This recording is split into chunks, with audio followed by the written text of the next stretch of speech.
Okay. Mala kunun wang. Mala chang dar, mala tiang nei tina jinubin dial mala. Mala chang abangon ka pai baro. Ner ka mala mo go along ba ni dial ko yenetin. Na nei di jana diok. Kira ramana na ki screen wana eh. Banana yo di yen wish. Okay, Simon on chi bara yo. Simon Yan. Kinan. Ner yen dial mala sero de bila moy ka dit. Brother Boss quiz mala dear mala. Thank for watching. Kaka, Taiman, my mala. Mano ga long che ner ideal mala. Mala did yes and 4 biba. Kera la moy ke bi and 4 today. E bi de me lot ka and 4. Kala la point today ya. Ya ni mari nya chom Taiman chual mala dear mala. Malwar mala. Mano ga Rus nyalel kaitan mala dear sis mala baby girl. Good to see you. See you nyamaga. Mano ga long mana did. Gat gwen gat ku deang mala. Yeah, amen dear. Amen. Nyanwar maga Rus nyalel mala. Kiner ka mala chwil ji yo mala. Alaga ga chara la mo yeri chio to gai kana ka. So say ner dial mal mago siala 1973 chabe join live take a method magore ba bank social media attack time da den malada somewhere today bala busy. As you can see right now, guys, not to be a coba celebrating Independent Days, not because she is Shangmago wala kakon. You all know no chang imagine chang and chukot beran che chunga jan chabeloipi. Sejen.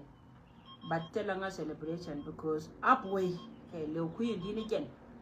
Can't bomb the arke leu jalis. Uno go jen telling a mood mideben and ara de la rapi Independent Days. Ko chang a me chat the wouldn't did each other kill my aunt kasi and tara ke pampas. So when more time open bana taka right time bana just celebrate as a South Sudanese right as kallo I mitelia riem je we che good pin liuna ni siang telo gwa metaka ngada ka de kule enchanga ma de kule de tiemi de dab we ka we ni nda be cha da no je cha gare ani dia to kon te ka be nyoko til mon siane tan ka warap ni point warap cha lo warap sia ka na ga ni titin kon cha tas ya kana go cha ka chwa telo gwa kel materiam anga me de do kulun ka de barar ke no kide me be kula ra pe Independent Days no so cha yan tar ke pampa de wur mi chal ke sel bakir ma di telo kon ko chi kwore dane e cha chung ni be ran jino ba Sudan me chung ka ni be yen tela ko mi chira lo cha ka telo kon ta lo a kwa celebrate ne to kon go ga je kan chi dwer ka ka rama ko celebrate chi dwer ka je ko cha blo re cha me telo kon chung mi nyo ba ne cha ka telo kon ber mi nyo ber nyoko ben kon di no di jen be ran no mo but telo ram telo ram me wi ko ma cha de cha ma ken yin char dia god for bit a cha de cha ma de yor wi ke na ken te de yi ka roi sorry cha de cha ma ken ko nga ya ka guida che jen be ngara no mo sorry che jen be ngara ya GYG shinen tuition welcome home shinen tuition no Greenton cham yeno muta mangani chi kwer ja nga ka mangani yake nani chi mangani kwer din yena nga mangani so che yener yen biel ka ideal da we ka Greenton male shinen ka male gar ma chi norwe mo ka riyo so ngan ba berar ka gwa dung ti da meta ka chomna to we ka ne dang raw ka rodien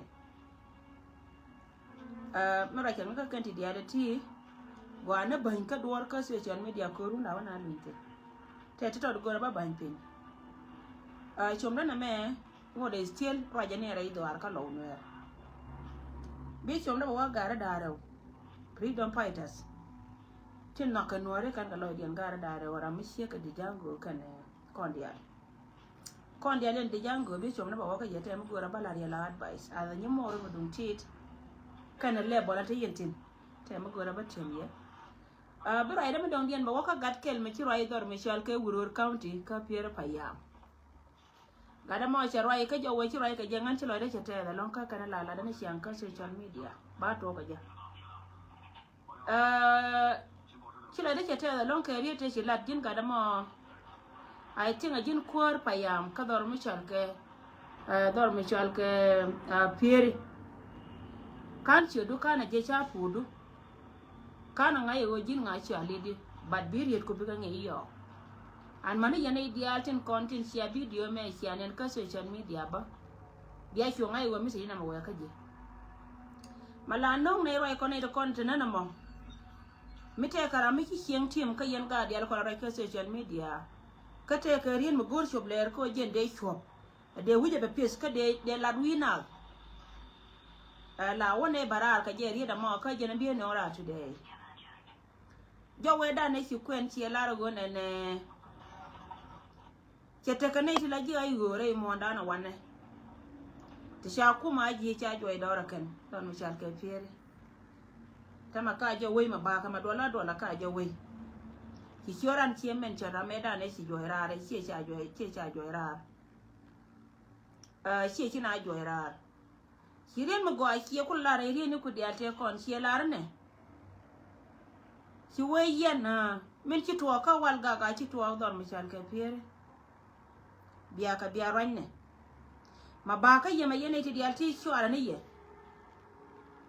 go ga na gan bi chen hu ye ci ga ngwen kula ra me da ni chu da men chan sorry ngan kan chu da kana gar pen mi ngan bi chen yo ka bana chu chen wi kamal kama ga ngwen na me be ben wi kula ra mana kula ra na yu ka biya ba na nga sika joy chwara mi cheka me kira lat ka wal ga tware lat ko jen biya bene yene biya ngabana gwano go kon biya roin ne bana babot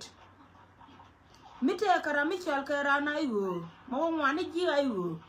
ngan ba ji mara mat ka yoy rir ma jene chela da tas ka jigadila si wegan ba ji en baro mat ka yoy bedel wo bana na rodan bayya babai we kama we yero ngwane ngan an ka biya ka chuba pan nyor be kon dia cho nyor ke la go chi nan man nyor kamal ka kene ter na ke to ro continue long no de o te ka mi chal ka aji ko aji a party South Sudan ko depend ka loira malaja lar ka monte me ji beti o dwal ka chi dun en chi dwal aja rai me chi ka rai me ko kan ga de kon la be ka choda ji la chiru ka choda chi rai ka ji pan gar yi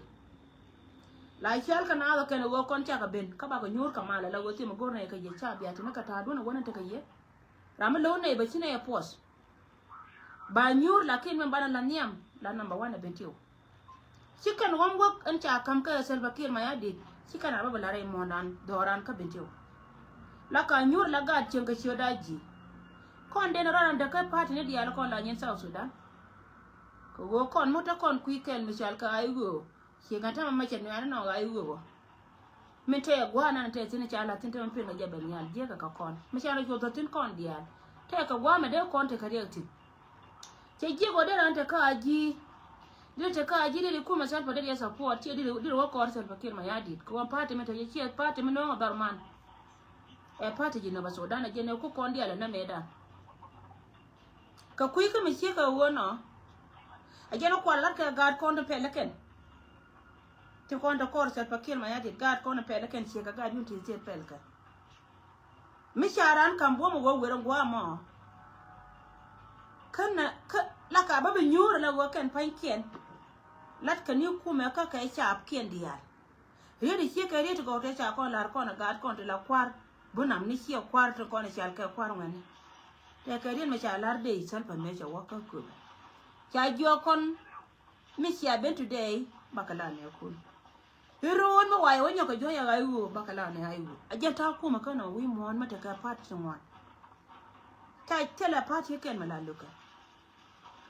rede da ne ki lar ke lo de ke tes ko jin si goro go ki dor biliu ka ki ngai go ji lo amata na ponyo ka aji kama wi no ngorun me be lo baka benefit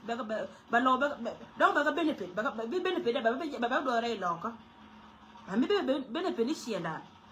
di se ma jena la na ya lat kon ga to ko kena kon right ka social media en go jin mati gwa mati tina ji cha jio e wur mu ta ka dorien maganga e wona hie mori mi long na ya ka ga to kon te ku ya ji ka ga to kon cha lat chi ka me cha lat da won nya pa na je ka me cha ko la wan me ma bodol me hio ga jani hio ko le ban no hio humiliation ne di ran ko la lat dai doran me cha lat du da kai lu la ga ta la ga ko so wur mi chal ka wonya ka wur mi chal ka gar ka to sia ka wur mi chal ka ma kal kon ka kan te kon te na ka gar kon kan ka dam ka man kon kret ka gar ar jai ni kien so ana loy ne ka dun te na 13 ka kan ka ga nuori jel kel ka ga jan so ga jan ku la moy ka nok mi chal go kan ka kan la wuni to ger kan mana me be ko we lo ka ba ga kan dia la bi ka da pin ka jwa sia ka ma kal me nan ka jan nan ka je ga lia ka chwari ka chwa nan ka lia chi me de ran tim ka te che cha ka de lam ka te ta tu goran gari cha ran ka ro che jen so ngan jo ni ji ine gar me chal ka wuror county me da net etana ka peace agreement ta tin me cha ku da ga sel bakir me di right now cha ka ma ji ana jene la nen yene kon dia te kon te chal ke ji ayu me te yere mala me da na jen go ba dan chinara liya benene gar to kon to ku mi kana gar ku la jal ka rodi la jal ka ke mane me chi party spele mai wo kid gwa ma bare ba chu lo ngo da la tela ramata ka kon fle ka nga tela ramaga ka nga la wo nyur na la wo na ta lo riede da ne chilar pana je ridun gor ka jen na jara mi li da na mo yen ji wuro to kon chal ke ji dar ma chal ke pier kan nan che lia gor mane kira mana na guiro do la wo jine kira na yu ko gori je wo chinga na de do ne jintin chu do la nan chu yeler ka do wai na chala da roi ma go alo wo jo ko no wo bia ka bia nyor na bia roi ne yen nyor ba je bia roi mo yen wo roi mo ko ya ne ke ku bara mat ka yoi ko yoi me jente ka go sel pa mi di do bara ma de tin allora te roi mi je ate ko wai na chala da do la na je roi ngor ko na ka jaro yeda ne lat ke ne kon tin kula general kon jaro yeda ke tor gan ka jaro yeda ke wi yalul ka jaro yeda ke wur mi chal ke utong liye ka ne wur mi chal ke ma chi wen kala mo jo kama bora ka ta jo wi ro ka tir tur no ko wa ni dia la kon chal ke kwa ga wi ro dun tin dia nyur kamal mi chano ko do la ga lo ko da tira ma gor kon wi bina ju ka du lo mi kan kangari dung mi chiro ai ni chi ga to kon chala do nan chi ga barar chi gari je no changa pan tele list de ben tam na ma jen ben mala ka jen gor ka na mo ma balari ya go ga de na ga ka mi chela te karam kel mi chiminan mi chela la ko esa po de ne din ko ke no ko te lo dun on go gor mi chal ka sel ba kel ma ya de ta kam gor mi chal ka wonya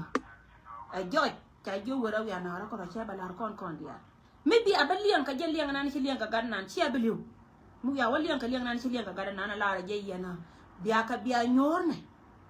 yen je do arme chal ke pere pa yama mo ngwana ne de kon chal ke ja jire we chi ka me cha kwar bo ne chal chue kan tele ne tibe win me ne point ne pere pa yam tele ra mata tin mala rana tele rana ji an manigin ga na ne chi roi karoi nan chi wo yin ga ta kon ta kel ka je chi ka ga chi man dole chi ga ngana no an point ne ndora cha ida tin tele jiran mi chal wo ta ka ji kro do mat ka yoi before a country dia la kon kan ne to ko ne kon men tar kan tema kan na da jelo ayon chi amar te ala ban ma chi to go to jelo a chen ra ma kan do ra kan chwa cha na cha kan na gan kan ne te kon te liu gan mar par ka yene da kon te ka mi chi ran dor che ngi chi ka jin ga na chi roi ka roi nan ka pier pa ya urpan man ro do ne kun te kon cha ga ja ji ka yo yin chi la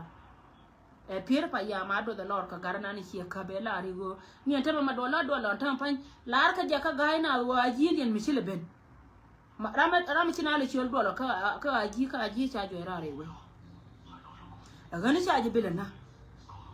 ka me chi la chen da ndar chi ne be chi ji ka ko roi dung mi chi ne te ko na te ka gar nya le o chi ka liang ni liya che de ben ka ku lakin man ni jin ba roi na ni chi la da ta ma chi na tiam amana ni angara ba ka ngai lo tera bi le ka mi jia dung no wa mu gi chi ngo ko tin ka pere pa yam ka chi ngai ga wo ni ni chen chi ka chol mana kwar ba onu gura anta ma chi na le roi pa yai la bana na ga ma da la wa jen ba la na dung go lo di na chi ka ga kan ko ma cha ngai ne tun wa no wo chi ko ma la no ko na ka ko ma na no ko so ji oni ji wo jin kura madgu mataka yoya woi rodo ka piere pa ya an chilo de tel ke ri de kon chilat agenta ga de chinga na ma ko wojin meti ku ya ji chelo no wo chi wo jan chelo no jin jam ajin nuar meti jin ka pad na ma binonga bi no ro nuar mi me go me bidor bi ete be ne penishia di sem kara mata ka ai wo ba arame no de duor akuma ai wo chi kuma nuar e party me la dung South Sudan ma be no ngora ma be no ngala wo be no ro la ajen na ko ala gor na ma wo ba linga ne tingai ka ngo his ya da na da tu ala wo jin ben bi to na ku ka jin bi la politician ta job na la ja kwan ge che ka yang ba ji kwan che ka yang wa la me cha chan ba jo lu ngo bilu la te di gwa ni politic me to ko ru te ka na bi yin ta ka ne to ko ru ka jin ba yi shu no so ra yana ne silat jin do la da na ko ma la je po wer ko nyam jin go leader ajin leader mo go pan me la lar ka duor ka to jin kan mo go ajin go leader dung mi char dit kon dia to kon tre do aran kon do non ta ma ka da go mi di do dit kon ta ku ya ji tin hala ta kon cha rabe job opportunity tin gor ka je kan be ka chon ka men gor ka ta ma ka ku mi mi char ga char nan ta ka ji gura da go alon ki je tin wan ti ka kan amani gar chen ke dia yen gar chen ke dia pier pa yam we dal chui we cha gwan dit cha to hai tin ya lar na ma ga gwa le ngana ba ga dinai ga ka ta kon ta dor ka pier ganna ni tun chare je tin rai ya dana rai ga japan chane lenga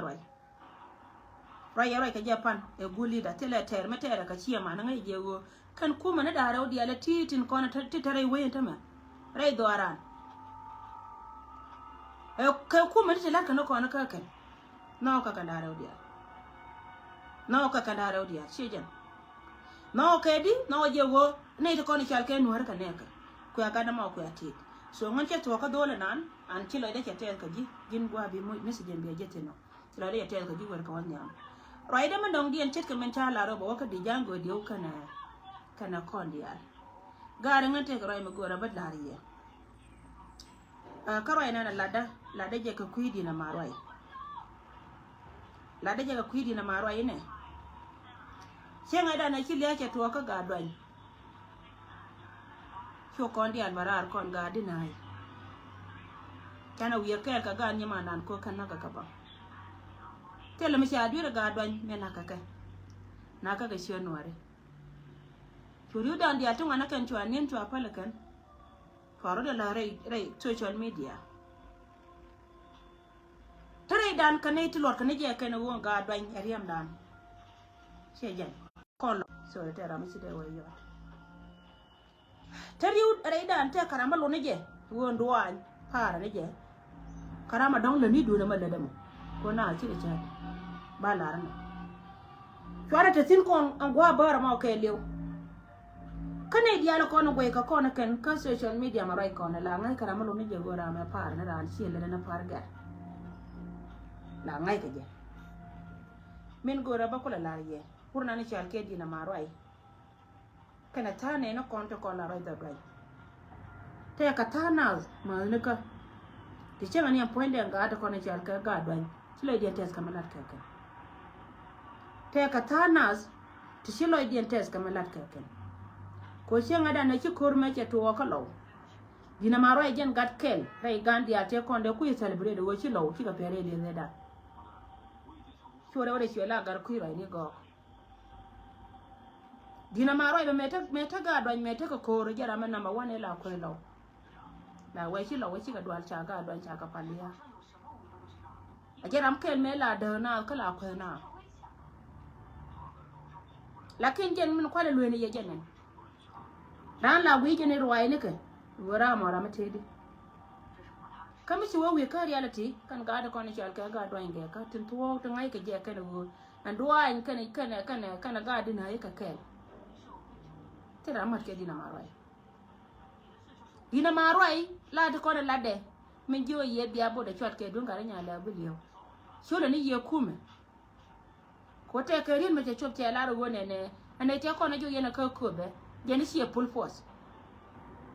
me la ri dan ka je gen che fiel je las ka men tira la ka lo ko jen me goro me dan gono re lo ko man ande pal ka ta na cha pali na ser kamen pal kan ina ser kan ngan nyanda pal ngai je gawo sie dun ko ci ga do nya ci ga dwal ga do man ma cer kan ta makan wani ta kon kan ga saranda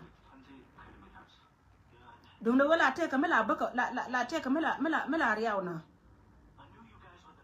sie jan kan do kan saranda kan ro mat ko me jang dina ma roi me da ne po de bule la raje ci law jala pa ni jo yir yan lo ya ka bi dina ma roi la raje ci law jala pa ni jo yir kana ta nyedi ka do an la ka bara bu ka roi biling no ci law jo yir tien kana kana pa jo yir kore da ne ci bare lo ka hiya kor matya a kor medit jan an me shi ko cha bom cha kam law shi kana dir cha lo dina ma roi cha cham roi na dina ma roi shi woran jan norweo mala yana ne la moira ka gani ka shi nga yi jan te ka waita ma wora ya kai jana norweo ko go ko ne di ala ti shi nga nya ndo pal me da ne ci ga dwan duniya ne da ne cha la da kan cha non kan chan ma ci ga wari fi general bu nyon ta me chulo de chuetel ko ngai je cha peg la de ande la rami tie ko harame ter ko ga te de cha la de ke ngai je chicken kui de na kan do yen la cha ro nyiman wu ni sienga nyiman wu na lo ko ko nyiman wu na gan do ntu cha kui de cha la de ke ko chi ga nyi ka kuma ka po de sho ga banwan nya dir yet to kui de cha lat te nyen ka kuma sal pa ke mai de cha linga ta ma wi mon ke le won do anyenga dina ma roi chi nuor mala nuoran ko ne to ko ne chal ke nuor liu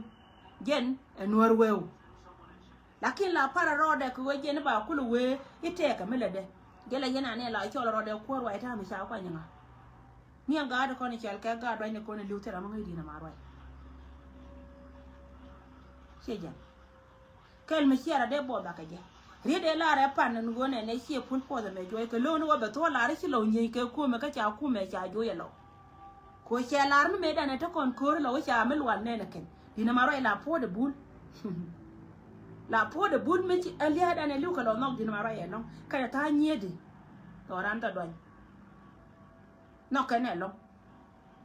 lakin min ci ro da la rei lo ko e du nan ko ndia le victory dan ko che nga pa ne da ne ci de me che tuo ne te ko ne ci chui ko el ko kon we le nga ka ne kwet bishu alaga che ku te kono kula ga niet kon kanara kon chuna purol sim ku mai na putin chwa del kele kel ma chana de ma paru e kon ga kon cha ga de na ga chwa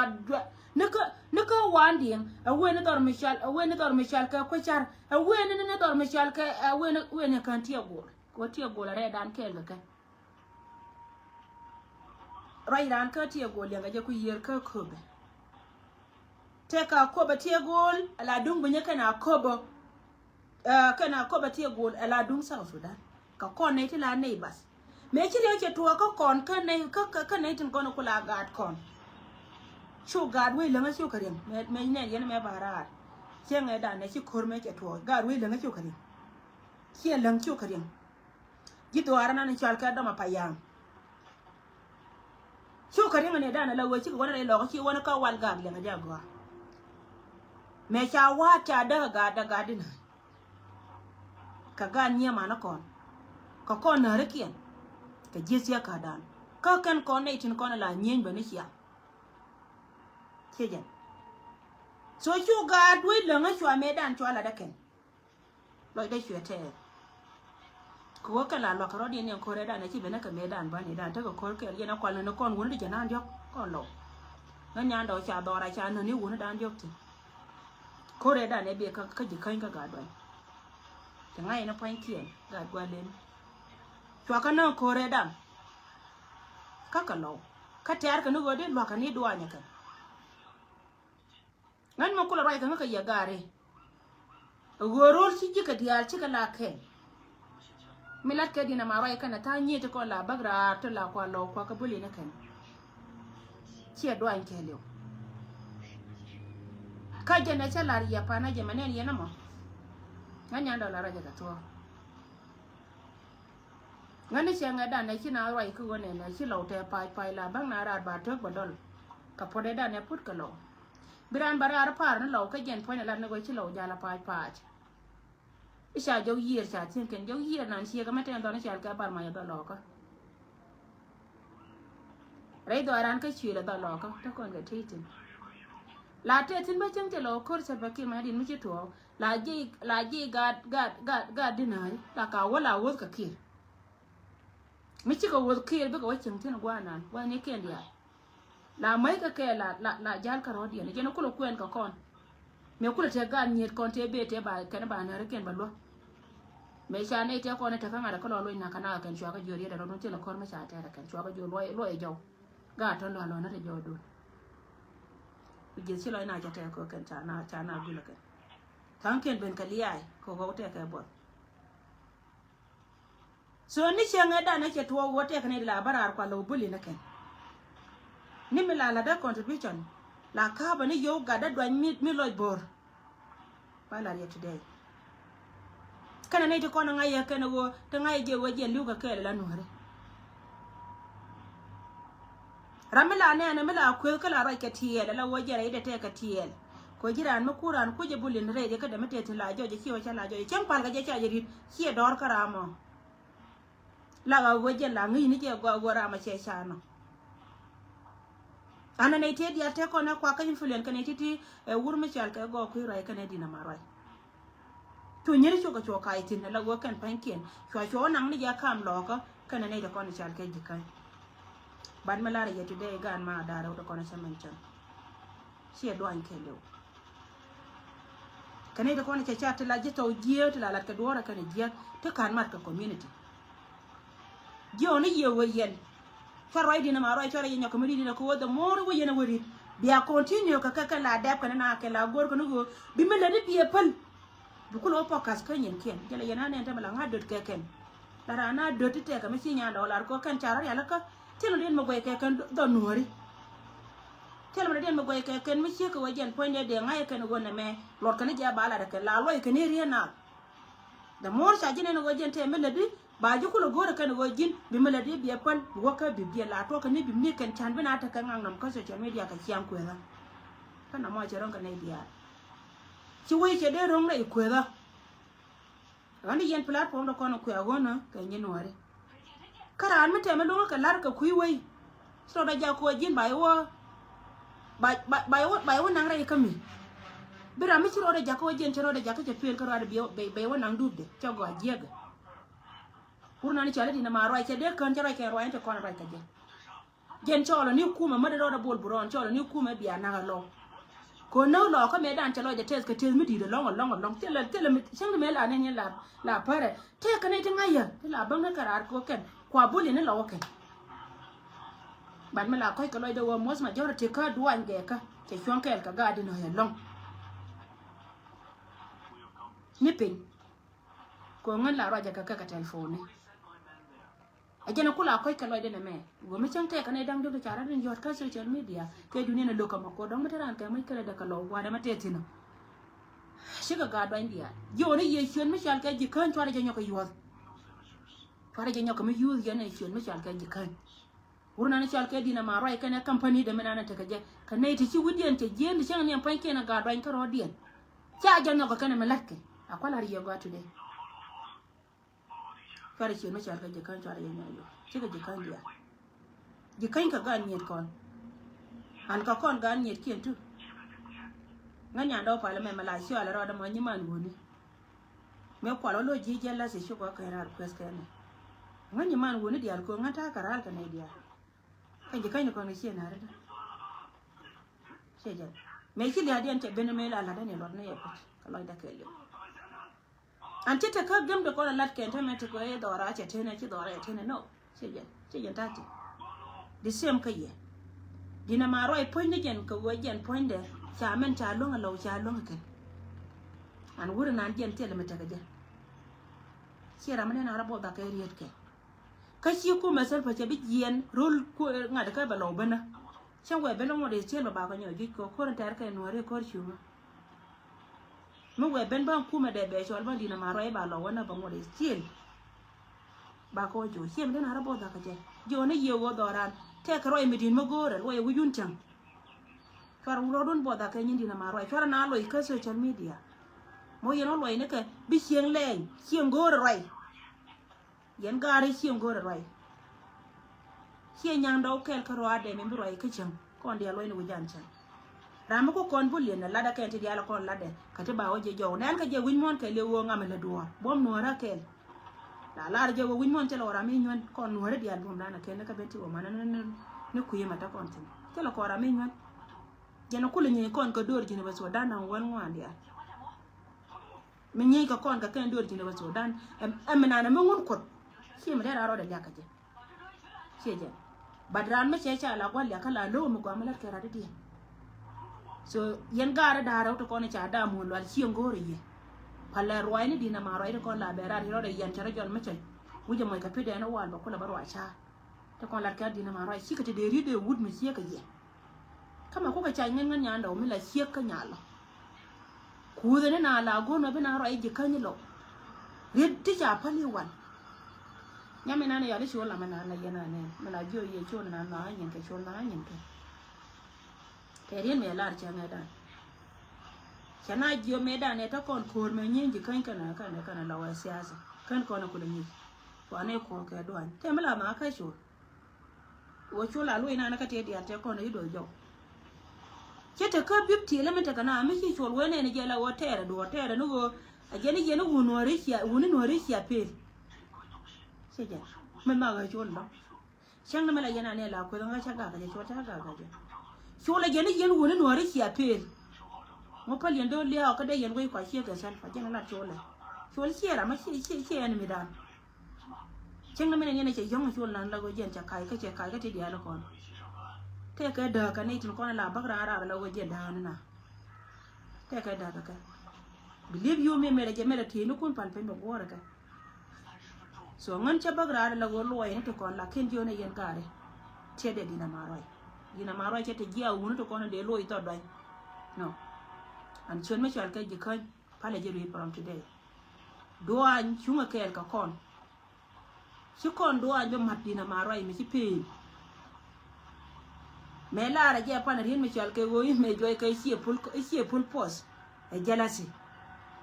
ur ma de la roi ka je roi nan jen si te de je fe ne te kon ne cha joy ka ngata ka dare chal ke kobe ni point de ne Sudan ga ya wo de ka joy ni ne te kon point ji South Sudan ga ya ka chi wona ga joy enemy ya la ra enemy e wo ne te kon joy ka cha joy ni de de wala ra ka ne ya ne joy ka e cha wo jen de wala ra kume mi chal ke kume we mi cha ngi le re wala ra cha ga joy e chap ka tang ko jen jel ka mai ka na ji ne te kon joy ka tong de wala ra ka chu dina ma ro e wona ga la du ne nya ko loy da gore je gon ko be menan de ne de kon chal ka lo de ka yim tan ne wo chara yana de na to ka ti go kana da to jande na tar ka ti go lambar ko ti ne shi la ne ko ne nyortin mi chi ya che bende na wo shi ka me di de da ne shi ben re lo ko me jele kana ma wone ne kan ga ma kan ka len de kana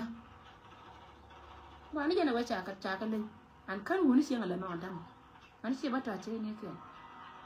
so na mo shi me liak ti me nong lia tele mo go lia tin ko tele mo go go be na ro dian ba ro ne ke ba ka loy ke je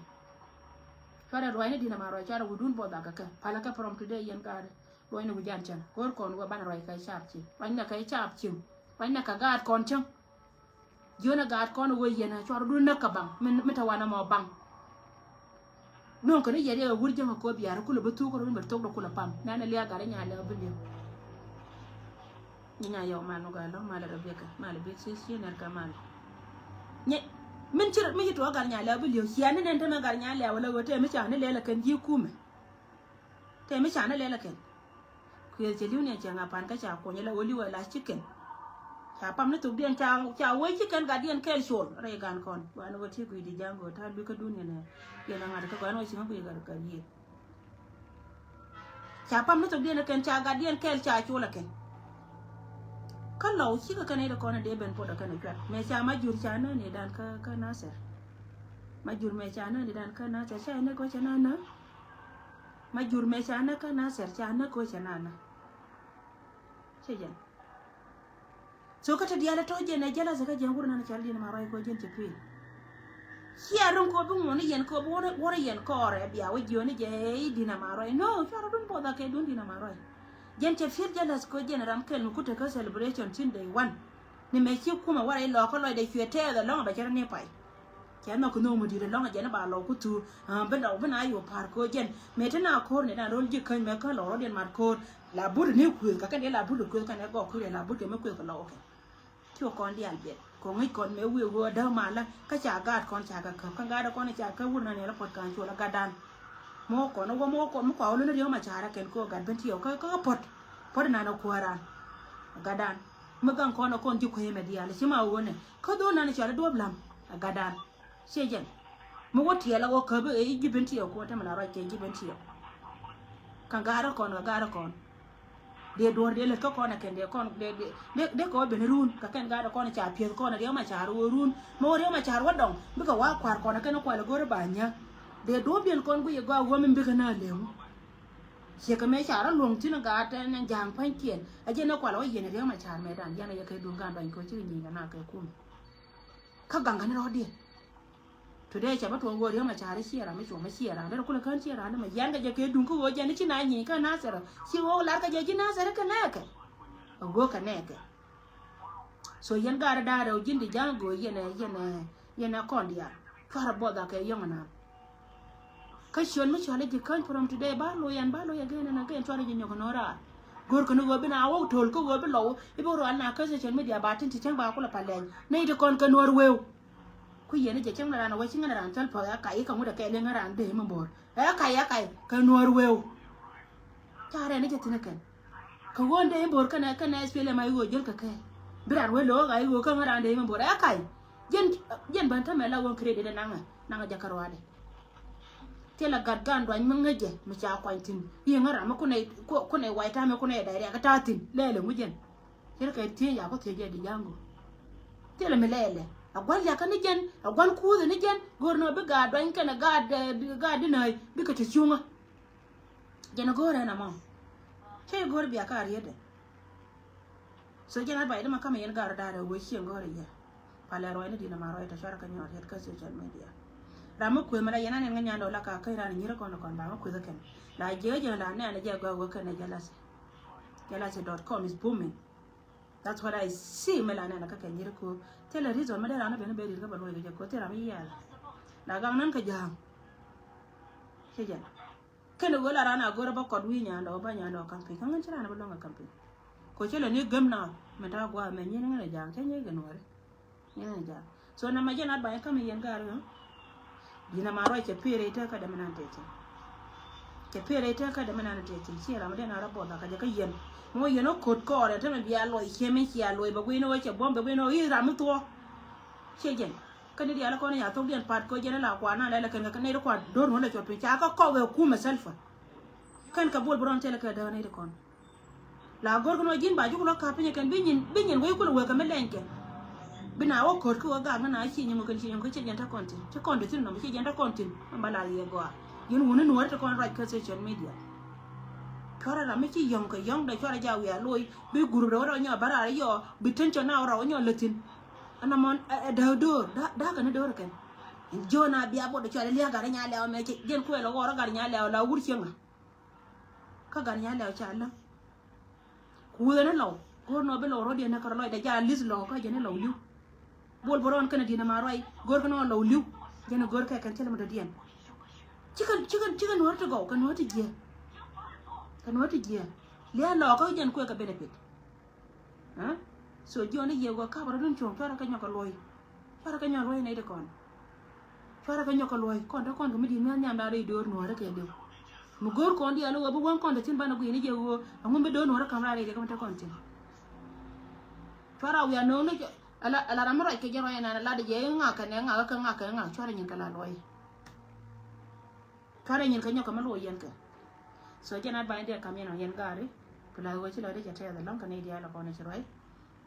ale do ara no mi again ngani hede dong ne na boti ne dum bulu hours ngan tembala ye tin ya nas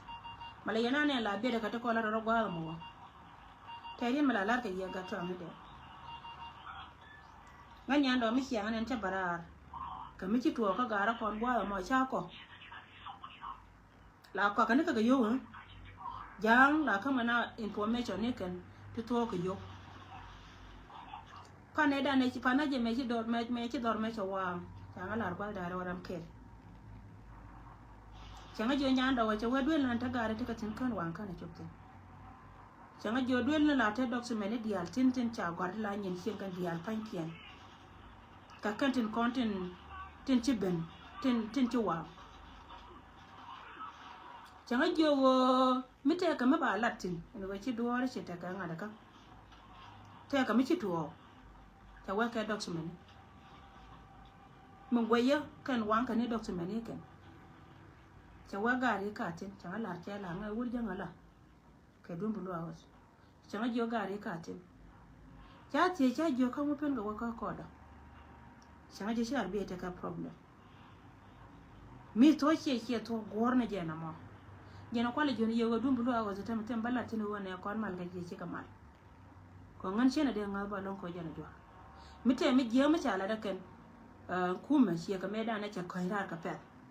me cha wang bu lo awas ka kan ne chu ko report de ka report mi te ma cha la da ken chan ba wina ko la ko da ken mai kon dia la gwa ngara mate ka te de din tikana na wode ka ti